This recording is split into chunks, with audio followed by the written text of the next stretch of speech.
It's not just a story that is being told that's grand, but you have environments you have to create. You have to create ancient Egypt, and you have to create characters that are at different scales throughout the movie. There's an artistry and a poetry, like, visually to this movie with the CGI elements. It's important to them, as they say, to always try and enhance the story and the performances, never take away from that. And I love the way they talk very poetically. It's like, when you say, tell me how you do it, they go, what? It's hard sometimes to put into words because it's intuitive and it's a feeling. You go, this feels good. It's an emotional response that you have to that world that they've created. I'd never done a movie at this scale or with this kind of extensive, I mean, the whole movie is really created in CGI, all the visual, all the world is created. For the actors in the film, I mean myself, it was quite challenging to create what's happening around you, and the specificity of every CGI element around you that's non-existent was challenging, I guess. Towards me, Nikolaj, as much as you can come this way.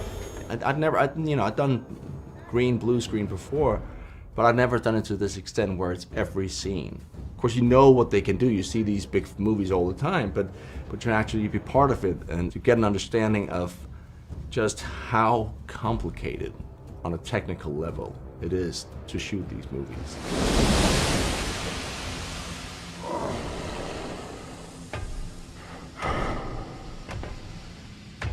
You look glorious, Lord. I know. So there's a lot going on just logistically, but also story-wise. There's just so deep and expansive that it's daunting to begin with.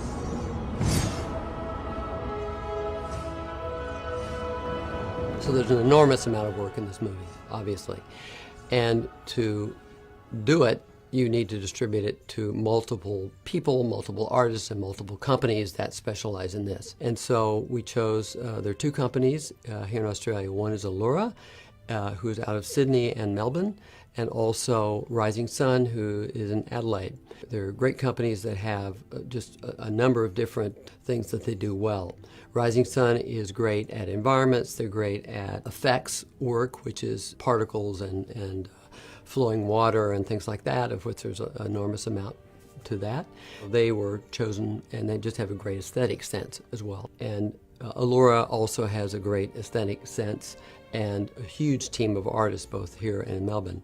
And so they do a lot of animation as well. That's one of their specialties, as well as environments and things like that. That's terrific. It's a great looking shot. Yeah, it's going to be a cool shot. It's going to be a very cool shot. So we were able to funnel a good chunk of the work to those two houses. Then there's Tippett Studio, who's in Berkeley, and they are great animators. They came from a background of stop motion animation, which evolved into computer generated animation.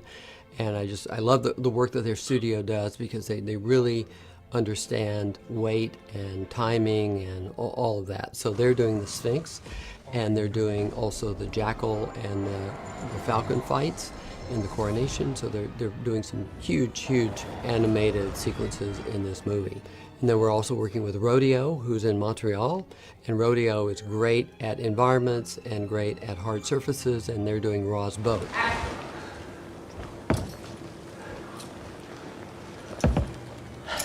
At least you know how to keep quiet.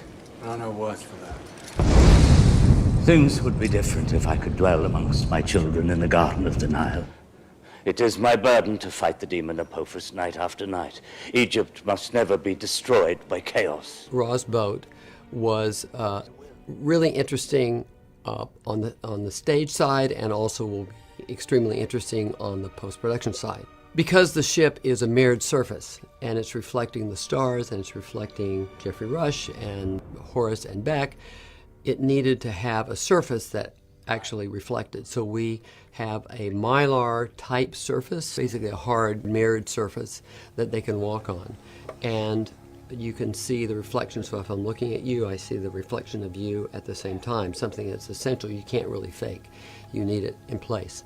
And it also allowed us to reflect blue screens that were behind there. So you would be totally against blue because it's reflecting the blue screen back there, and I can isolate you and put you in the boat. So Rodeo Effects out of Montreal is building the ship, and the ship travels through this ether, sort of the space ocean, if you can imagine it. Allow me to fill my flask with these waters. The waters are not mine. There's a sequence where Horus goes and gets some of the water of creation to bring it down to Earth. And so that will be interesting in creating that, because there's no water really there, but you want to feel that there's water there. There's a viscosity to the environment as we see it. So it's traveling through space, but it's also traveling through this water. So one of the challenges here is to make it not look like a spaceship, but make it look like it's a vessel on this water type creation of life surface, but in the atmosphere and air. Is that a storm? There's no clouds. Scene 52, the Burial Grounds. This is a scene that has everything in it. You have gods and mortals.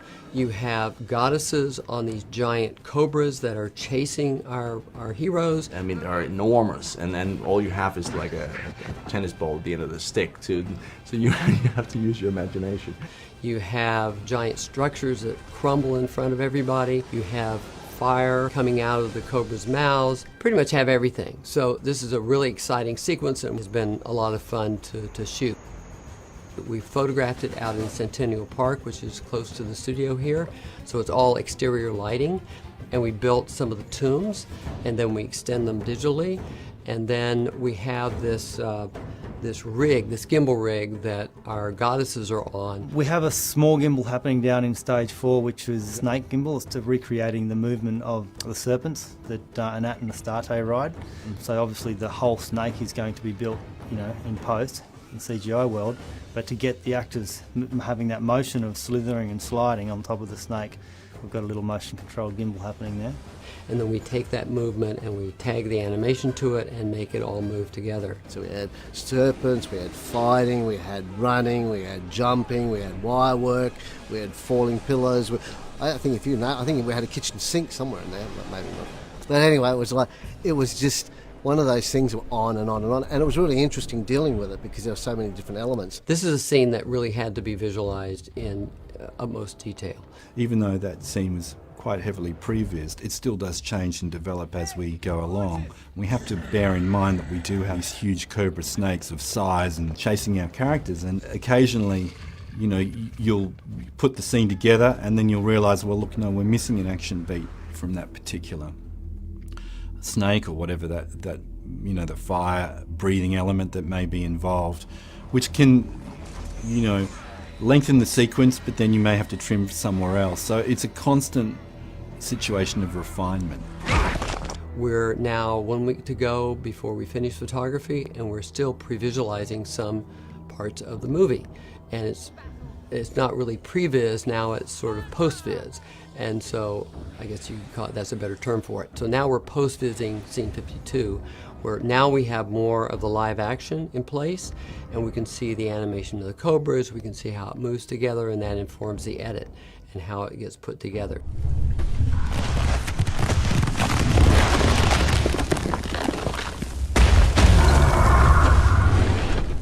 And action. Trespassers in the house of the king. Answer my riddle, or cease to be. The Sphinx is a really interesting character. It's Sphinx as we know it, but it's also Kenneth, our main actor, as the face. I never was. Am always to be. No one ever saw me, nor ever will. And yet I am the confidence of all who live and breathe. What am So we've scanned his face, we put it in there, but we've made it all of sand, and as it moves, it will crumble off, and it will move in really interesting, unique ways. Wait, I have it! You are tomorrow! Oh, bother. So to pull all these characters in is quite a task.